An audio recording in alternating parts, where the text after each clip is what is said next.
You're one of 'em, ain't ya? Whole world's gone to heck and all you care about is making a name for yourself. Yeah, I know the type. You're one of the few and cursed. A game designed for 1 to 4 players. On average, your quest for never-ending glory is going to take 60 to 90 minutes to complete. The goal of the game is to have the most victory points, aka grit, by the end of the game. You'll gain grit by capturing bounties, attempting encounters, robbing other players, collecting powerful artifacts, and completing various jobs throughout the desert of the Pacific Ocean. To set up the game, you want to separate out all the cards by card type and shuffle each of the separate decks. You want to start by setting up the encounter cards by placing the regular encounter and cursed encounter cards on their indicated area on the game board. These will be events that you'll be encountering throughout your travels. Next, you want to set up the most wanted cards.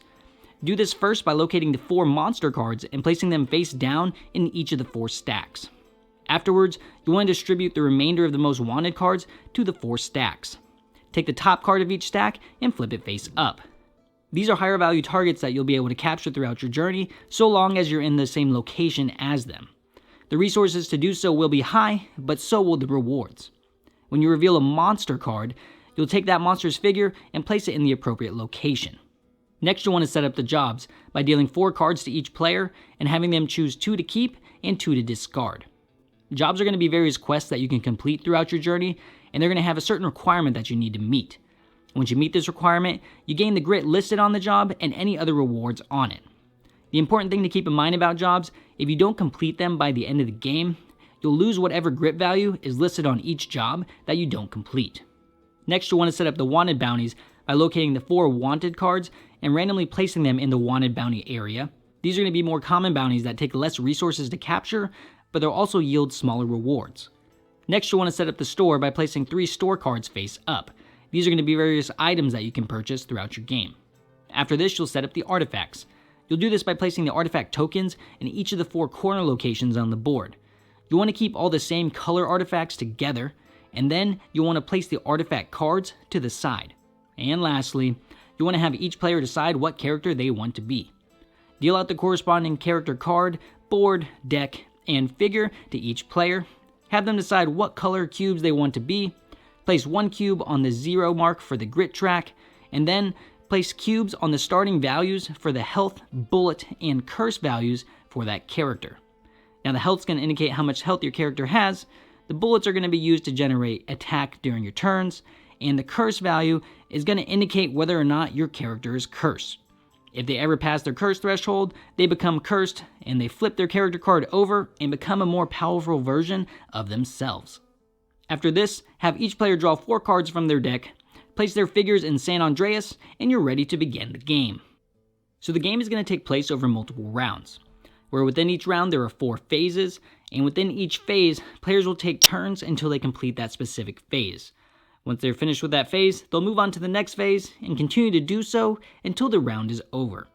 Now, the game's going to end if one of 3 things happens. Either 3 monsters are defeated, one of the monsters makes their way to San Andreas and destroys the town, or all the artifact tokens have been taken. After this happens, players will count up all their grit, and the player with the most grit wins the game. Now, let's take a closer look at how a turn works. So the first phase of a turn is the Improvised Phase. In this phase, each player will draw 2 cards from the top of the upgrade deck. They will choose 1 to keep and add to their hand immediately, and then they will discard the other. Next, we'll move on to the Encounter Phase. Now, the Encounter Phase is going to change based on the location that you're in. If your character happens to be in San Andreas, they have 2 options. They can either go to the job board and draw 2 jobs, choose 1 to keep, choose 1 to discard, and then they can choose to sell any of the jobs that they currently have for the money value that's listed on them. Or, if they want, they can go to the store where they can buy as many items as they desire or upgrade any of their various character stats. An important thing to keep in mind, once per turn in the store, you can clear the whole store and refresh it. If you're not in San Andreas for the encounter phase, you'll then need to draw an encounter card based on your current location. If you're in a cursed location, which is one of the 4 corner locations of the map, or one of the glowing looking spots, you'll draw an encounter card, read the options, and then resolve it. But if you're in any other location, you'll draw a regular encounter card, and then based on if you're in a desert, canyon, or ruin space, you'll read the situation for that specific location, and you'll resolve the encounter accordingly. After this, we enter the primary phase of the game, which is the action phase. In this phase, you'll be playing cards to generate resources to perform one and only one of the following actions. You can choose to perform the character card action of your character. This is a special ability that's unique to your character. You can choose to defeat a bounty. To defeat a bounty, you need to make sure that you're in the same location that's listed on the specific bounty card. And if you choose to defeat a most wanted bounty, you can only take down one of the ones that are displayed. And if you decide to defeat a wanted bounty, these are double-sided cards, and you can defeat the same card 2 times if you have enough resources. You can also decide to recover an artifact if you're in the same location as an artifact. When you do this, you look at the available artifacts in your location and choose one to keep and add that artifact card immediately to your hand. Another action that you can do is rob another player. Now you can only do this if you're in the same location as that player and if you're able to generate enough attack resource that's equal to 2 times their current health. If you're able to do this, you will immediately gain 2 curse and gain the amount of money and grit equal to that player's current health. Then that player will lose 1 health. You can also decide to encounter again, and lastly, you can decide to camp. When you camp, you immediately end your turn, you gain 1 health, and you take all the cards in your hand, discard pile, and play area, and deck, and you shuffle them all together.